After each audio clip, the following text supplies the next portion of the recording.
இங்க இருக்கிற எரர்ஸ் எல்லாத்தையுமே ஏடபிள்யூஎஸ் லாம்டா ஃபங்க்ஷன்ஸில் இருக்கிற கன்கரன்சியை யூஸ் பண்ணி எப்படி ஃபிக்ஸ் பண்ணுறதுங்கிறத இந்த வீடியோவில் கற்றுக்கலாம். அது மட்டும் இல்லாமல் அன்ரிசர்வ்ட் கன்கரன்சினா என்ன, ரிசர்வ்ட் கன்கரன்சினா என்ன, ப்ரொவிஷன்டுனா என்னங்கிறத இந்த எரர்ஸை வச்சு அண்டர்ஸ்டாண்ட் பண்ணிக்கலாம். கன்கரன்சியை சிம்பிளாக புரிஞ்சுக்கலாம்.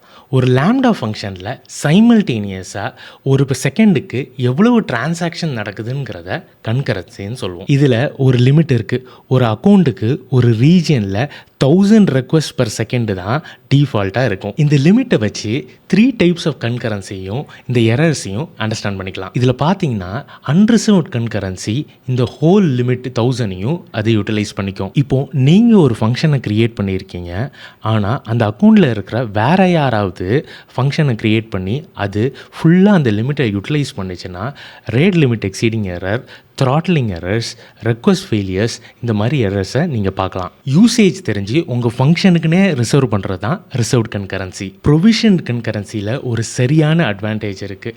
ஜென்ரலாக ஒரு லாம்டா ஃபங்க்ஷன் இன்வோக் ஆனிச்சுன்னா இவ்வளவு ஸ்டெப்ஸு கோ த்ரூ பண்ணணும். இதில் ஃபஸ்ட்டு 3 ஸ்டெப்பும் ப்ரீ இனிஷியலைஸ் ஆகிருக்கிறதுனால டைரெக்டாக கோடை ஸ்டார்ட்டோ எக்ஸிக்யூட் பண்ணிடலாம். இதனால லேட்டன்சி எரர்ஸை அவாய்ட் பண்ணலாம். இதே மாதிரி ஏடபிள்யூஎஸ்ல இருக்கிற ஒவ்வொரு சர்வீசஸையும் எக்ஸ்பிளைன் பண்ணி என்னோட ப்ராட்காஸ்ட் சேனலில் போஸ்ட் பண்ணுவேன். மறக்காமல் செக் அவுட் பண்ணி பாருங்கள்.